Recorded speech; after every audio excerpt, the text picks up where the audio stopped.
जो लोग लाठियों के साथ मेरा स्वागत करने के लिए बैठे हैं सड़क पे, रोड को ब्लॉक कर कर भद्दी-भद्दी गालियों के साथ स्वागत किया। कुछ लोग लाठियों के साथ संकेत किया कि आओ मारिए दबो। तो हमने कहा कि अगर आप चुनाव लाठी के दम से ही जीत जाएँगे, तो ये मेरा सर है, इस पे लाठियाँ बरसाइए और चुनाव जीत जाइए। न्यूज़ हमें पहले ही मिल चुका था कि वहाँ किसी प्रकार की मुठभेड़ टाइप से होने वाली है। अगर उस दिन कैमरा नहीं होता, चैनल्स वाले नहीं होते हैं, तो शायद उस दिन हिंसक घटना घट जाती। वो हिंसक घटना कितना विकराल रूप धरती वो मुझे नहीं मालूम, लेकिन छिट-फुट हिंसा हो जाती उस दिन। अगर वीडियो नहीं बनता तो। मंत्री महोदया भी बैठी थी अपने पीढ़ा जिसे हम लोग कहते हैं तो अपने माने चौखट पे दरवाजा हाँ, तो फिर उनको हम प्रणाम किए और उनसे पूछे कि कैसा हाल समाचार है? तबीयत पानी ठीक-ठाक है? खाना-वाना खाएँ कि नहीं? ये 3 चीज़ों पे मैंने बात किया और फिर मैं प्रणाम किया और आगे मैं निकला। हाँ, उन्होंने भी कहा था, "खुश रहिया, सुखे रहिया।" एक और संघर्ष के पूर्व साथी आपके तीर्थनाथ आकाश चुनाव लड़ रहे हैं, कितना असर पड़ेगा आप नो डाउट वो संघर्ष किए हैं उन्होंने, लेकिन हमारे साथ उनका संघर्ष नहीं हुआ है। काफ़ी कम समय में ही उनसे हम लोग अलग हो गए हैं। क्या लगता है बेरमो में इस बार बाहरी-भीतरी का मुद्दा इस बार गर्म होगा? बाहरी-भीतरी से ज़्यादा महत्वपूर्ण है शासक और शोषक। आज अनुप सिंह अगर चाहते तो बेरमो का 5 वर्षों में विकास कर सकते थे। करोड़ों की कोयले की कमाई, रैक का ज़िम्मा खुद उनके भाई को, उनके दामाद को, तो जीजा को, तमाम ट्रांसपोर्टिंग, तमाम आउटसोर्सिंग, तमाम जो कंपनियाँ वहाँ स्थापित होती हैं, जो कॉन्ट्रैक्टर, सब में उनका कमीशन, करोड़ों का कारोबार। आप केंद्रीय अध्यक्ष होने के नाते बार-बार किसी का टिकट दे के काट देते हैं और बहुत सारे विधानसभा में ऐसा किया है, तो ये क्या एक स्ट्रॉन्ग पॉइंट नहीं दिखा जा रहा है? तैयारी कैसा है? तैयारी बहुत अच्छा है, जितनी एनर्जी है, उस एनर्जी को झोंक दिए हैं। चुनाव के बाद शरीर की क्या अवस्था होगी मुझे नहीं मालूम है, लेकिन चुनाव तक जितनी ताकत है, इस 29 वर्षों में मैंने जितनी ताकत कमाया है, इस ब्रह्मांड से, उस सारी ताकत को मैंने झोंक दिया है। कितने सीटों में रिजल्ट की स्थिति में देख रहे हैं आप? देखिए, रिज़ल्ट में हम लोग बहुमत की सीटों पर हैं और हमें साइलेंट वोटर मिलेंगे। जैसे केंद्र में मोदी जी को साइलेंट वोट जाता है, जयराम महतो के समर्थक, झेलकम के समर्थक, बदलाव के समर्थक बहुत हैं इस राज्य में और वो बिना किसी शोरगुल के, बिना किसी हल्ला के हमें साइलेंट वोट करेंगे। प्रचार आप किस प्रकार से कर रहे हैं? बहुत सारे लोग सभा करते हैं, जनसंपर्क करते हैं, डिजिटल मार्केटिंग करते हैं, बोर्ड वगैरह घुमा-घुमा करके। बहुत सारे लोग पीआर का टीम को हायर करते हैं 15-20 लाख लगा करके। आप कैसे प्रचार कर रहे हैं? हम सीधा जनता से संपर्क कर रहे हैं। डुमरी विधानसभा जहाँ से मैं स्वयं प्रत्याशी हूँ, एक-एक पंचायत नहीं, एक-एक गाँव नहीं, एक-एक टोला को मैंने कवर किया है और मैं एक-एक टोला तक जा रहा हूँ, लोगों से संवाद कर रहा हूँ, उनकी समस्याओं को जान रहा हूँ और उन समस्याओं को समझते हुए, उस पर चिंतन-मंथन करते हुए विधानसभा चुनाव की तैयारी कर रहा हूँ। तो प्रचार आप किस प्रकार से कर रहे हैं? आप गाँव, टोला, मोहल्ला जाते हैं तो आपके जेएमएम के कार्यकर्ता हो, चाहे अन्य पार्टी के कार्यकर्ता हो, मन में तो रोष रहता है सबका, लेकिन कुछ लोग खुल के आके आपका अड़ जाते हैं, विरोध कर देते हैं। देखिए, आप शायद इनडायरेक्ट रूप से आप अलार्गो की घटना पे बात करना चाहते हैं। मैं आपको स्पष्ट कहना चाहूँगा चूँकि मैं प्रत्याशी हूँ, मैं चश्मदीद भी हूँ और वह चूँकि मेरे ही विरोध में उस घटना को अंजाम दिया गया था, तो मैं आपको एक-एक बिंदु से परिचित करवाता हूँ। मेरा उस दिन 6 पंचायत का दौरा था चंद्रपुरा ब्लॉक डुमरी विधानसभा, जिसमें बंदियों, अलारगो, तारानारी, तरंगा नर्रा और एक पपलो। मेरा पहला कार्यक्रम था बंदियों पंचायत में, वहाँ एक-एक गाँव घूमने में ढाई घंटे लग गए हैं। उसके बाद मेरा अगला कार्यक्रम था लारगो पंचायत में, जो स्वर्गवासी और वर्तमान जो मंत्री महोदय हैं, स्वर्गवासी मंत्री जगन्नाथ महतो जी का और बेबी जी का अपना पंचायत है अलारगो।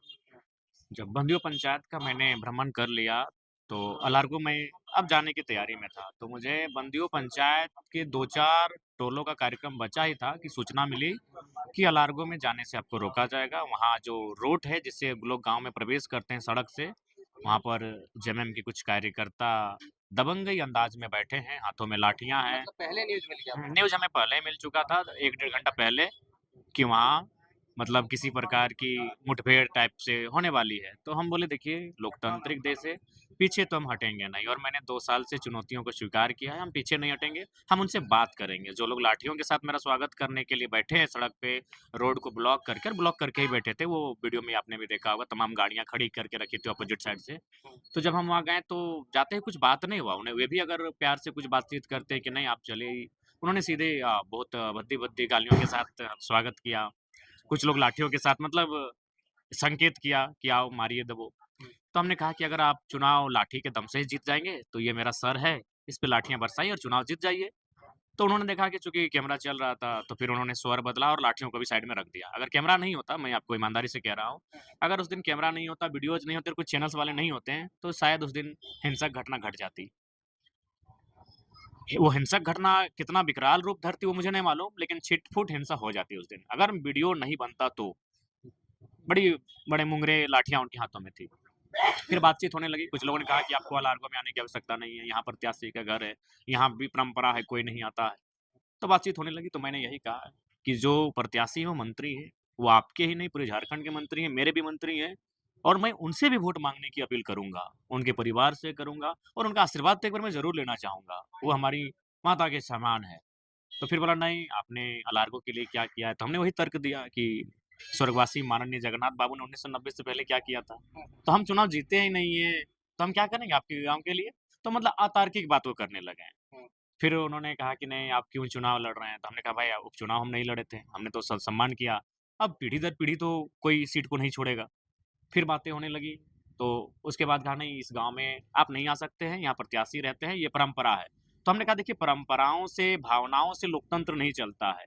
यदि आपको लगता है कि नहीं हम जाएँगे तो कोई सुप्रीम कोर्ट, हाई कोर्ट का कोई ऐसा जजमेंट है जिसमें इस बात का ज़िक्र किया गया हो कि उस गाँव में कोई अन्य प्रत्याशी प्रचार के लिए नहीं जा सकता है, तो आप हमें शो ऑफ करें, हम यहाँ से वापस चले जाएँगे। तो फिर बोला नहीं, नहीं, नहीं, नहीं, ऐसे बहस नहीं करना होगा और फिर बद्दी-बद्दी गालियाँ शुरू हो गई। तो हमने कहा कि नहीं, हम तो प्रचार के लिए जाएँगे, हम अकेले क्यों ना जाएँ, लेकिन हम पीछे नहीं मुड़ेंगे, क्योंकि इस गाँव का मेरा शेड्यूल बना हुआ है और हम राज्य को एक नकारात्मक संदेश तो नहीं देंगे। क्या उस गाँव में आपके कार्यकर्ता इंतज़ार कर रहे थे क्या? बिल्कुल, आखिर हम गए, वहाँ मुझे पानी पिलाया गया, वहाँ मेरा जबकि हम तो रोड शो के लिए गए थे, लेकिन लोगों ने कहा नहीं आप कुछ बोलिए, तो फिर हम बोले और मंत्री महोदया भी बैठी थी अपने पीढ़ा जिसे हम लोग कहते हैं तो अपने माने घर चौखट के पे बाहर दरवाजा हाँ, तो फिर उनको हम प्रणाम किए और उनसे पूछे कि कैसा हाल समाचार है, तबीयत पानी ठीक-ठाक है, खाना-वाना खाएँ कि नहीं? ये 3 चीज़ों पे मैंने बात किया और फिर मैं प्रणाम किया और आगे मैं निकला। हाँ, उन्होंने भी कहा था, खुश रहिया, सुखी रहिया, ये बात उन्होंने बोला। तो शरीर में डर नहीं था कोई ईंटा पत्थर नहीं, चला हम देगा तो कहेंगे? अब बंदियों में ही हमको सूचना मिला है कि वो लाठी से स्वागत हो रहा है। हम अगर डर होता तो हम जाते ही नहीं है। अरे हाँ। आप झारखंड का भविष्य है तो कोई आपको आपको अगर कोई डैमेज हाँ, कर देगा तो? ये चीज़ हम अपने साथियों से कहते हैं कि ध्यान रखिएगा, आपकी ओर से कोई एग्रेशन नहीं होना चाहिए, हम प्रत्याशी हम सँभाल लेंगे। ये सच्चाई है, जो व्यवहार उनका था अगर मीडिया और कैमरा शायद नहीं होती, तो मुझे लगता है कोई अप्रिय घटना घट सकती थी। लेकिन ये बहुत ही दुर्भाग्यपूर्ण है कि ये परंपरा से राजनीति नहीं, राजनीति लोकतांत्रिक सिद्धांतों से चलती है। इस पर्दे के पीछे कौन हो सकता है? देखिए, ये आप देखिए सबसे पहली बात है, मंत्री महोदया बहुत शालीन हैं, एक नारी हैं, वो भी भली-भाँति प्रेम, दया उनके अंदर है। लेकिन उनके कुछ कार्यकर्ता इस बात में सत्यता है, वो दबंगई से, माफ़िया की तर्ज पे और गुंडई के तर्ज पे चुनाव जीतना चाहते हैं, जो कि अब संभव नहीं है। डुमरी से उनका कहीं न कहीं अस्तित्व खतरे में दिख रहा है, समाप्त होता हुआ दिख रहा है, इसलिए वो बौखलाए हुए हैं, घबराए हुए हैं और उनका वो कृत्य इसी बात का प्रमाण कर रहा है। एक और संघर्ष के पूर्व साथी आपके तीर्थनाथ आकाश चुनाव लड़ रहे हैं, कितना असर पड़ेगा आपके देखिए वोट हाँ, में? संघर्ष हमारे साथ नो डाउट वो संघर्ष किए हैं उन्होंने, लेकिन हमारे साथ उनका संघर्ष नहीं हुआ है। काफ़ी कम समय में ही उनसे हम लोग अलग हो गए हैं। हमें लगता है मानव श्रृंखला पहला बात तो 1 महीना वो अंडरग्राउंड थे कोई केस के सिलसिले में, फिर जब मानव श्रृंखला के बाद वो फरवरी का 6-7 तारीख को एंट्री होती है। हमें लगता है मिड फरवरी आते-आते 10-15 दिनों में हम लोग तो मार्च में ही जेबी केसेज़ बना लिए थे जेबीएसएस से हट के। हुँ, तो हमें लगता है उनका साथ मेरा एक आंदोलन के दृष्टिकोण से देखा जाए तो 15 से 20 दिनों का होगा। तो संघर्ष किया उन्होंने लेकिन हम लोग एक-दूसरे के संघर्ष के साथी कभी नहीं रहे हैं। क्या लगता है बेरमो में इस बार बाहरी-भीतरी का मुद्दा इस बार गर्म होगा? देखिए बाहरी-भीतरी से ज़्यादा महत्वपूर्ण है शासक और शोषक। हुँ, आज जिस प्रकार से आप अनूप सिंह की बात कीजिए, आज अनूप सिंह अगर चाहते तो बेरमो का 5 वर्षों में विकास कर सकते थे। करोड़ों की कोयले की कमाई, रैक का ज़िम्मा खुद उनके भाई को, उनके दामाद को, तो जीजा को, तमाम ट्रांसपोर्टिंग, तमाम आउटसोर्सिंग, तमाम जो कंपनियाँ वहाँ स्थापित होती हैं, जो कॉन्ट्रैक्टर, सब में उनका कमीशन, करोड़ों का कारोबार।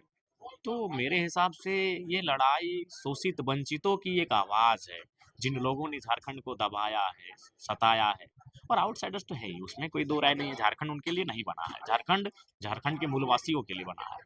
झारखंड के तमाम सपोर्टर को क्या कहना चाहिए? क्योंकि आप मीडिया को भी बहुत कम टाइम दे पाते हैं, इतना इन दिनों बिज़ी हैं। देखिए संभव नहीं है, पार्टी के केंद्र अध्यक्ष हैं, खुद 2 विधानसभा से प्रत्याशी हैं, प्लस 20 घंटा खटते हैं, 4 घंटा सोते हैं, 20 घंटा खटते हैं और खटने के क्रम ही खाना खाते हैं।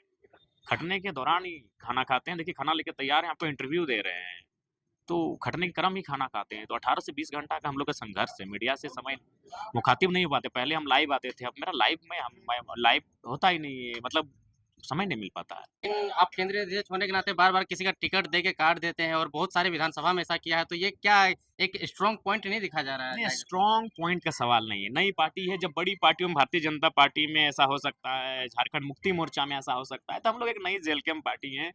जब दो जब हम लोग परिपक्व होते जाएँगे, तो ये समस्याएँ आपको फिर कभी भविष्य में देखने को नहीं मिलेंगी। तो ये थे हमारे साथ में केंद्रीय अध्यक्ष टाइगर जयराम महतो जो कि 18 दिन का टाइम बचा है प्रचार-प्रसार करने के लिए बहुत ही मुश्किल से टाइम दिए हैं। बाकी ये वीडियो कैसा टाइम लग कहाँ दिए, ये तो हम लोग भोजन करने के लिए बैठे थे, आप भी यहाँ हैं, तो इसीलिए बात हो गई। टाइम कहाँ दे पा रहे हैं हम लोग। जी हाँ, बिज़ी शेड्यूल बहुत ही ज़्यादा है। देखिए चलते-बोलते ये खाना-पीना भी खाते हैं। बाकी आप कमेंट सेक्शन में बताइए वीडियो देखने के लिए धन्यवाद रहेगा, जौहर रहेगा।